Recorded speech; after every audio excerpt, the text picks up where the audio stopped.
माघ महात्म्य 24वां अध्याय।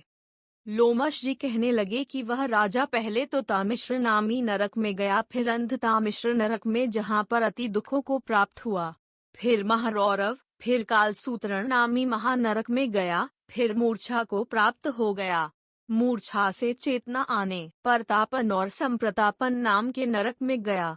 अनेक दुखों को भोगता हुआ वह प्रताप नाम के नरक में गया। तब काकोल, कुड़पल, पूर्व मृतिका, लोह शंकु, मृजीपादि नरकों में होता हुआ असीपत्र वन में पहुंचाया गया, फिर लोह धारक आदि नरकों में गिराया गया। भगवान विष्णु के साथ द्वेष करने के कारण वह 21 युग तक भयंकर नरकों की यातना भोगता हुआ नरक से निकलकर हिमालय पर्वत पर बड़ा भारी पिशाच हुआ। उस वन में वह भूखा और प्यासा फिरता रहा।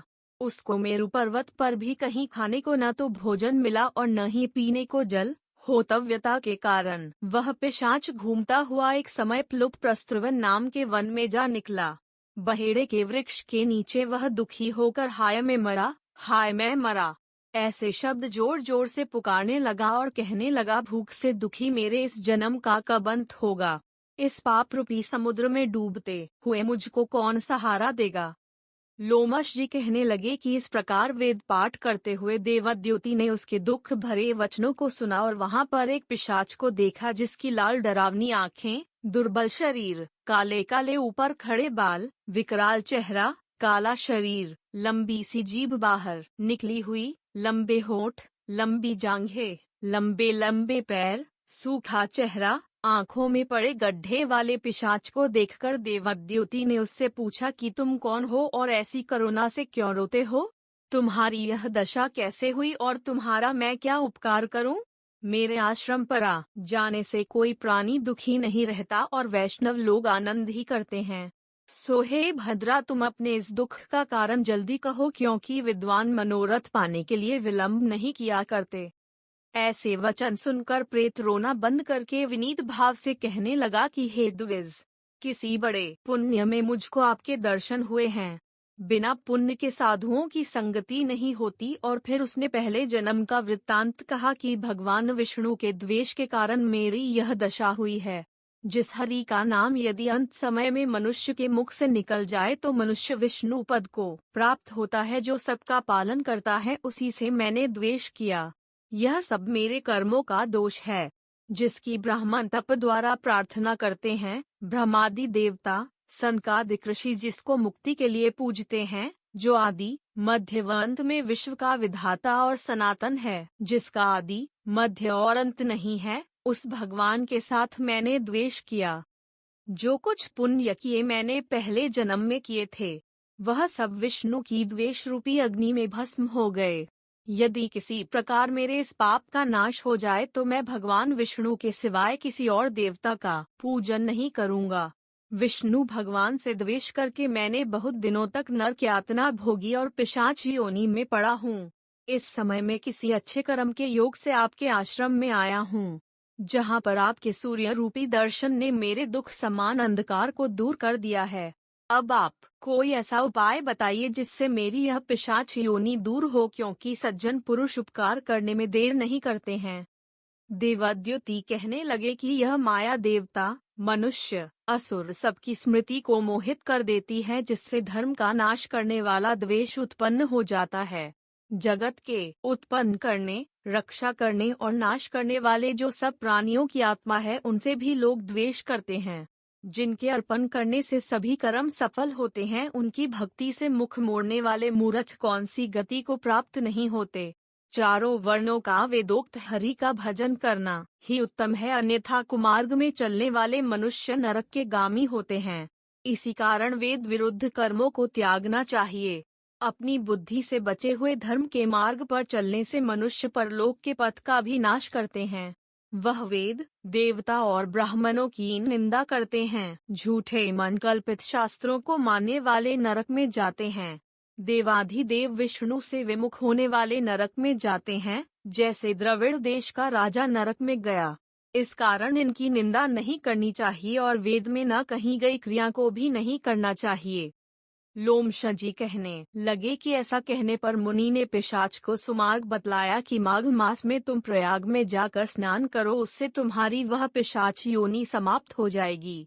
माघ मास में प्रयाग में स्नान करने से मनुष्य पहले जन्म के सब पापों से मुक्त हो जाता है, वहां पर स्नान करने से मुक्ति प्राप्त होती है। इससे बढ़कर और कोई प्रायश्चित नहीं। संसार में यह मोक्ष और स्वर्ग का खुला हुआ द्वार है। गंगा और यमुना का संगम त्रिवेणी संसार में सबसे उत्तम तीर्थ है। पाप रूपी बंधन को काटने के लिए यह कुल्हाड़ी है। कहाँ तो विष्णु, सूर्य, तेज, गंगा, यमुना का संगम और कहाँ यह तुच्छ पाप रूपी तृण की आहुति। जैसे घने अंधकार को दूर करने वाला शरद का चंद्रमा चमकता है, उसी तरह गंगा यमुना के संगम का वर्णन नहीं कर सकता, जिसके जल की एक बूंद के स्पर्श से केरल देश का ब्राह्मण मुक्त हो गया। ऋषि के ऐसे वचन सुन प्रेत के मन में शांति उत्पन्न हो गई, मानो सब दुखों से छूट गया हो। प्रसन्नता से उसने विनय पूर्वक ऋषि से पूछा। ऋषि से क्या पूछा, इसका वर्णन अगले अध्याय में किया जाएगा। माघ पूर्णिमा के दिन जरूर करें ये काम, देवी लक्ष्मी बना देंगी धनवान। माघ माह में आने वाली पूर्णिमा को माघ पूर्णिमा कहा जाता है। यह सभी पूर्णिमाओं में सबसे खास मानी जाती है। इस दिन स्नान, दान और पूजा पाठ का बहुत महत्व है। माघ पूर्णिमा के दिन कुछ खास काम करने से भगवान विष्णु के साथ ही माँ लक्ष्मी का भी आशीर्वाद प्राप्त होता है। हिंदू धर्म में माघ पूर्णिमा का बहुत ही महत्व है। धार्मिक मान्यताओं के अनुसार माघ पूर्णिमा के दिन किए गए स्नान, पूजा पाठ और दान पुण्य का विशेष फल प्राप्त होता है। शास्त्रों में वैसे तो सभी पूर्णिमाओं का महत्व बताया गया है, लेकिन माघ मास की पूर्णिमा बहुत ज्यादा फलदायी मानी गई है। कहा जाता है कि इस दिन स्वर्ण से समस्त देवी देवता पृथ्वी पर आते हैं और गंगा में स्नान करते हैं। इसीलिए इस दिन गंगा या किसी भी पवित्र नदी में स्नान करने का विधान है। माघ पूर्णिमा का महत्व। माघ पूर्णिमा के दिन पूजा, जप, तप और दान करने से व्यक्ति के जीवन में सुख, शांति और समृद्धि आती है। साथ ही मृत्यु के उपरांत मोक्ष की प्राप्ति होती है। माघ पूर्णिमा कितनी खास है, इसका उल्लेख पौराणिक ग्रंथों में भी मिलता है। माना जाता है कि माघ पूर्णिमा पर स्वर्ग से देवी देवता रूप बदलकर पृथ्वी पर आते हैं और प्रयागराज में गंगा स्नान करते हैं। यह भी मान्यता है कि माघ पूर्णिमा के दिन गंगा में स्नान करने से भक्तों की सभी परेशानियां दूर हो जाती हैं। साथ ही दुख, दर्द और बीमारियों से भी मुक्ति मिलती है। धार्मिक दृष्टि से माघ पूर्णिमा पर गंगा स्नान का विशेष महत्व माना गया है। लेकिन इस साल की माघ पूर्णिमा और भी महत्वपूर्ण मानी जा रही है, क्योंकि इस दिन कई दुर्लभ योग एक साथ बन रहे हैं। माघ पूर्णिमा पर जरूर करें ये काम। माघ पूर्णिमा पर संगम तट, पवित्र नदियों और सरोवरों में स्नान करने का विशेष महत्व है। इसलिए इस दिन गंगा समेत किसी भी पवित्र नदी या सरोवर में स्नान जरूर करना चाहिए। अगर संभव न हो तो घर में ही गंगा, यमुना या सरस्वती किसी नदी के जल को पानी में मिलाकर ब्रह्म मुहूर्त स्नान कर सकते हैं। ऐसा करने से जातक के पिछले जन्म के पाप भी धुल जाते हैं। इस दिन भगवान विष्णु और माता लक्ष्मी की पूजा का खास महत्व है। पूर्णिमा पर इनकी पूजा करने से भक्तों पर उनकी कृपा बरसती है और इस दिन सत्यनारायण की भगवान की पूजा और कथा करने का भी विधान है। माघ पूर्णिमा के दिन घी का अखंड दीपक जगाएं और फिर भगवान सत्यनारायण की कथा करें। मान्यता है इससे भक्तों पर माता लक्ष्मी की कृपा बरसती है। माघ पूर्णिमा पर रवि पुष्य योग बन रहा है, जिसमें माघ महात्म्य 25वां अध्याय। पिशाच कहने लगा कि हे मुनि, केरल देश का ब्राह्मण किस प्रकार मुक्त हुआ, यह कथा कृपा करके विस्तार पूर्वक कहिए। देवाद्युति कहने लगा, केरल देश में वासु नाम वाला एक वेद पारंगत ब्राह्मण था। उसके बंधुओं ने उसकी भूमि छीन ली, जिससे वह निर्धन और दुखी होकर अपनी जन्मभूमि त्याग कर देश विदेश में घूमता किसी व्याधि से ग्रस्त होकर मृत्यु को प्राप्त हो गया। उसका कोई बांधव न होने के कारण उसकी और्ध्व वैदिक क्रिया नहीं हुई और न ही उसकी दाह क्रिया हुई। इस प्रकार क्रिया के लोप होने से निर्जन वन में प्रेत होकर चिरकाल तक फिरता रहा। शीत, ताप, भूख प्यास के दुख से हाहाकार करता हुआ वह नंगे शरीर रोता फिरता था, परंतु उसको कहीं सद्गति नहीं दिखाई देती थी। सर्वथा दान न देने से वह अपने कर्म फल को भोगता था। जो लोग अग्नि में आहुति नहीं देते, भगवान का पूजन नहीं करते, वे आत्मविद्या का अभ्यास नहीं करते, अच्छे तीर्थों से विमुख रहते हैं। जो लोग दुखी लोगों को स्वर्ण, वस्त्र, तांबूल, रत्न, फल तथा जल नहीं देते तथा छल कपट से जीविका प्राप्त करने वाले, दूसरों तथा स्त्रियों का धन हरने वाले, पाखंडी, कुटिल, चोर, बाल वृद्ध तथा आतुर और स्त्रियों पर निर्दयता करने वाले, आग लगाने वाले, विष देने वाले, झूठी गवाही देने वाले, कुमार्ग पर चलने वाले, माता पिता, भाई बहन, संतान तथा अपनी स्त्री का त्याग करने वाले, जो सब तीर्थों में दान लेते हैं, पालन करने वाले, स्वामी को त्यागने वाले, गौ तथा भूमि के चोर, वेदों की निंदा करने वाले, वृथाद्रोह करने वाले, प्राणियों की हिंसा करने वाले, देवता गुरु की निंदा करने वाले, यह सभी बारंबार प्रेत, पिशाच, राक्षस तथा बुरी योनियों में जन्म लेते हैं। अतएव बुरे कर्मों से बचकर धर्म के कार्य तथा यज्ञ, दान और तप आदि करने चाहिए, क्योंकि कर्म फल अवश्यमेव मिलता है। इस प्रकार प्रेत की गति देखकर पाप कर्म कदापि नहीं करने चाहिए। ब्राह्मण कहने लगा कि इस प्रकार उस केरला ब्राह्मण ने उस पर्वत पर अधिक समय व्यतीत करके एक मार्ग में एक पथिक को देखा जो 2 गगरियों में त्रिवेणी का जल लिए हुए था। आनंद पूर्वक भगवान के चरित्र का गान कर रहा था। प्रेत ने उसका मार्ग रोककर कहा कि तुम डरो मत, इस गगरी का जल मुझको पिलाओ, नहीं तो मैं तुम्हारे प्राण ले लूंगा। देवाद्युति कहने लगा कि दुखी, दुर्बल, नंगे, मुरझाए हुए तुम कौन हो? पैरों से पृथ्वी को स्पर्श न करके चलते हो।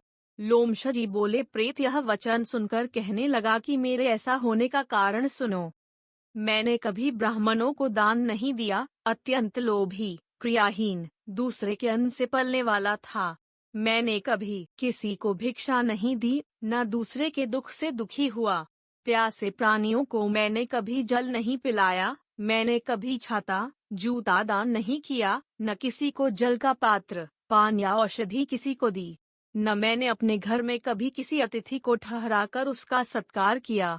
अंधे, वृद्ध, अनाथ और दीनों को मैंने कभी अन्न से संतुष्ट नहीं किया और न ही किसी रोगी को मुक्त किया। न कभी ब्राह्मणों को दान दिया, न कभी अग्नि में हवन किया। वैशाखादि मास में किसी को ठंडा जल नहीं पिलाया। न ही मैंने बढ़िया पीपल का कोई वृक्ष लगाया, न किसी प्राणी को बंधन से छुड़ाया। कभी कोई व्रत करके शरीर को नहीं सुखाया। इस कारण मेरा पूर्व जन्म सब बुरे कार्यों में ही व्यतीत हुआ। मेरे पूर्व जन्म के कर्मों से ही मेरी यह गति हुई है। इस वन में व्याघ्र, भेड़िए से बचा हुआ मांस तथा जंतुओं के खाने से गिरे हुए फल, वृक्षों पर लगे हुए सुंदर फल तथा झरने का सुंदर जल सभी मिलते हैं, परंतु देव इच्छा से मैं कुछ नहीं खा सकता। सर्प की तरह केवल पवन भक्षण करके जीवन व्यतीत करता हूँ। बल, बुद्धि, मंत्र, पुरुषार्थ से लाभ हानि, सुख दुख, विवाह, मृत्यु, जीवन, भोग, रोग तथा वियोग में केवल भाग्य ही कारण होता है। कुरूप, मूर्ख, कुकर्मी, निंदित तथा पराक्रम से हीन मनुष्य भी भाग्य से ही राज्य भोगते हैं। काने, लूले, लंगड़े, नीतिहीन, निर्गुण नपुंसक भाग्य से राज्य प्राप्त करते हैं। पर्वत पर भी बलवान राक्षस पिशाच रहते हैं, जिनमें से कभी कभी कोई कहीं कहीं वन में फिरते हुए अपने कर्म के अनुसार अन्न जल प्राप्त करते हैं, परंतु आपको उनका भय नहीं होना चाहिए, क्योंकि धर्मात्मा पुरुषों की उनकी पवित्रता ही रक्षा करती है। ग्रह, नक्षत्र, देवता सर्वथा धर्मात्माओं की रक्षा करते हैं। यह पिशाच आप जैसे भक्त की तरफ आंख उठाकर भी नहीं देख सकते। जो नारायण भगवान की भक्ति से पवित्र रहता है, उसको प्रेत, पिशाच, पूतना कोई बाधा नहीं दे सकते। भूत, बेताल, पिशाच, गंधर्व, काकिन, शाकिनी, ग्रह रेवती, यज्ञ मातृ ग्रह, भयंकर ग्रह, कृत्या, सर्प, कुष्मांड तथा दूसरे दुष्ट जंतु पवित्र वैष्णव की तरफ देख भी नहीं सकते। जिसकी जीवा पर गोविंद का नाम, हृदय में वेद तथा श्रुति विद्यमान है, जो पवित्र और दानी हैं, उनको कभी भय नहीं हो सकता।